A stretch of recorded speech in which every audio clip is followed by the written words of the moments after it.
Demolition Expert, where you can blow more than just mines. You can blow bricks and also other stationary objects just for the heck of it. And all in the safety of your home without blowing up anything in real life. Demolition Expert.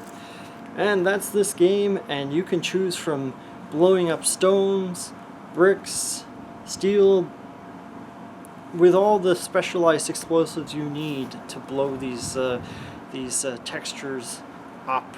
But you have to go to the game store to buy them, which is kind of annoying that the game is set up in this way. Like, it's sort of, I guess it's practical, but like the game should just set you up with all this stuff. Like, I don't know how it works in real life with Demolition Experts, but I'm pretty sure they should start with a bunch of the different tools in their tools kit, instead of like having to go to the store every time. Like, oh geez, I'm gonna have to buy 30 of these explosions to blow up the bricks, that brick house. Yeah, see, I feel like the way that is set up is sort of like, okay, instead of jumping in and having fun and blowing the crap out of everything, this game is just too rigid in that sense.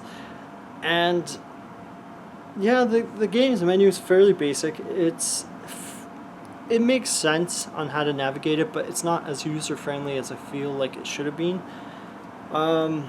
You know, the explosives have to be placed within walls, but again, as I said, you have to go to the store, buy the explosives you need, and I don't think there's a preview for the level, so you have to figure out which explosive you want to buy in the game, and then finally you can plant them once you're in the game. So like, it's kind of tedious, you know, instead of being able to buy them when you're in the stage, no, the game doesn't let you really do that so much, from what I remember.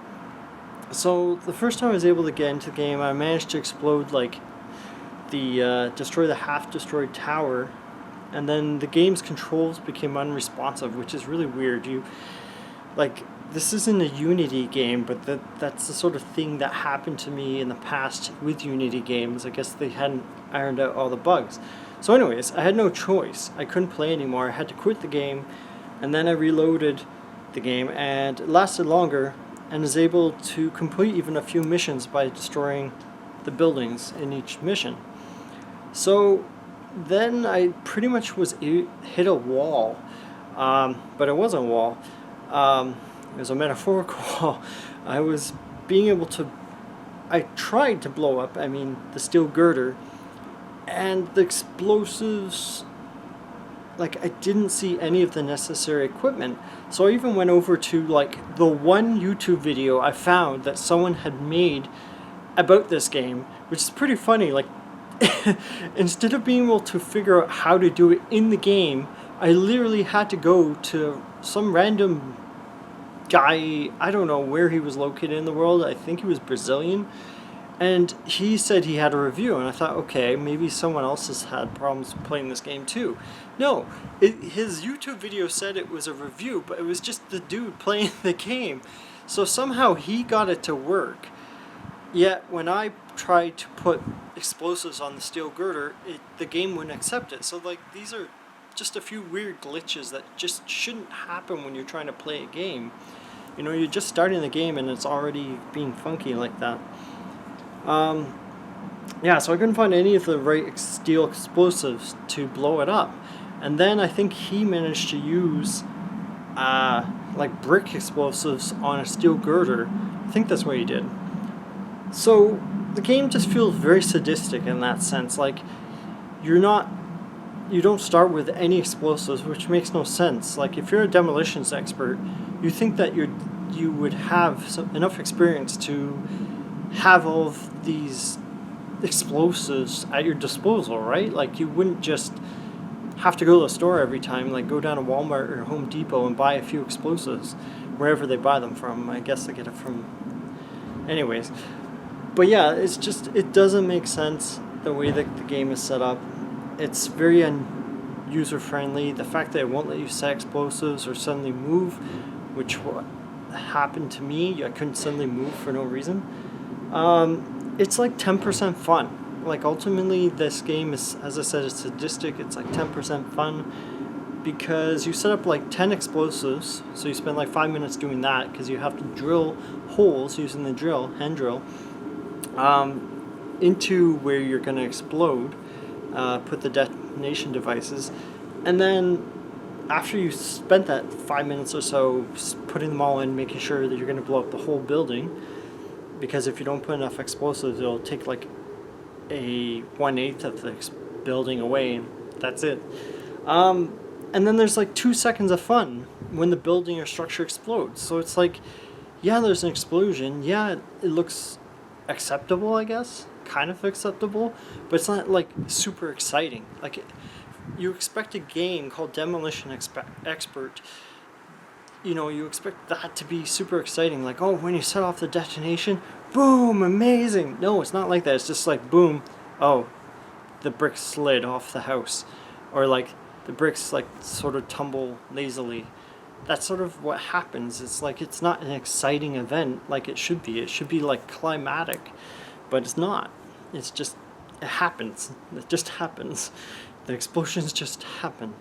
So it just feels tedious and chore-like. That's what I'm getting at. And like, you have to constantly buy more explosives. So you go back to Home Depot or wherever you buy them, and back to the main menu, which is not user-friendly to have to do that. You should be able to acquire them within each stage, so you don't have to keep flipping between the menus, and maybe the menu will stop responding, just like, when I tried to move in one of the stages, it stopped responding, I had to quit and restart the game.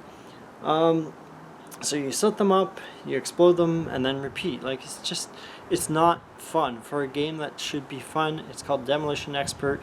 You seem like Demolition Amateur, because it's dull. And like, the game is full price, $8.99 for this. Like, this tedium. Like, you're paying them to put you to sleep, pretty much.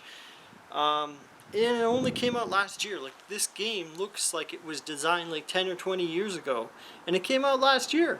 Like, maybe it was running off a budget of $10. I don't know, but that's what it feels like from what it looks in the menus and everything. Like, seems like you just hired your first cousin to make you a game on the cheap. But anyways, it looks like a budget title, as I wrote here, from 2000, 2005 at the latest. It doesn't feel like a game that came out in 2020. It just feels like a $2 to $5 game tops, and I think anything higher than $3 or $4, I'm being super generous at saying that's worth this this game. I'd say this is definitely a 4 out of 10. This is like one of the worst games I've ever played, ever reviewed, ever played in my life. It's not fun. It's just tedium. The explosions aren't worth it in the game. And it's not the best simulator. This is probably the worst simulator I've ever played. And like, you would expect a Demolition Expert game to be super fun. It's not. It's like super dull and lame. So if you can get it for like $1 or $2, go for it. Otherwise, like, and you have to own every last simulator game on Steam, go for it. But like, super reluctantly, I recommend it for $1 or $2. So it's unique. It's just not very interesting. Yeah, you will, after you play this, you will try to never be a demolitions expert at Halloween. Let me just tell you that. So keep on gaming. Just don't game with us. Bye.